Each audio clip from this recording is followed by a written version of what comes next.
Hi friends, welcome to the Microsoft Excel 2016 video lesson series. In previous tutorial we have seen some font related option like how you can increase and decrease size of your font, how you can give color to your font and many other options.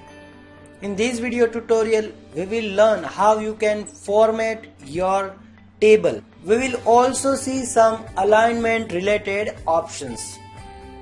So let's get started. To align your font or align your text, there is a separate alignment section in this home ribbon.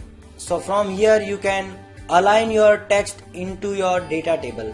For example, if you want to left align your forecast data, then you can just click on to this cell and select left align. So it will be aligned to left. But I am undoing that change.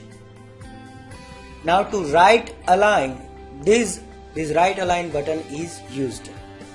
So you can use this option for right align. If you want to align your text to center, then this center is used. For example, I am clicking onto this cell and I want to align all the data of this channel to center. Then I can select those cells and click onto this center button. Likewise, you can also vertically align your cell text. So currently this cell is bottom aligned. Now I want to make it center aligned. So it is now vertically center aligned. So this is about aligning your table data. Now I've already taught you how you can merge your cell using this merge and center option.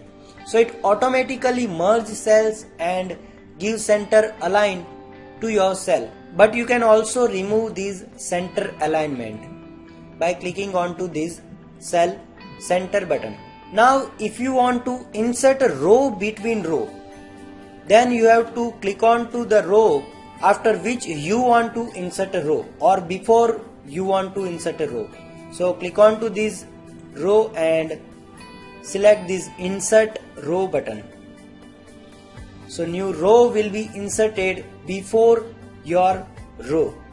So this is how you can insert a row into your table. We will be learning more about table operation in some other video lessons. So this is about alignment and merge option in table.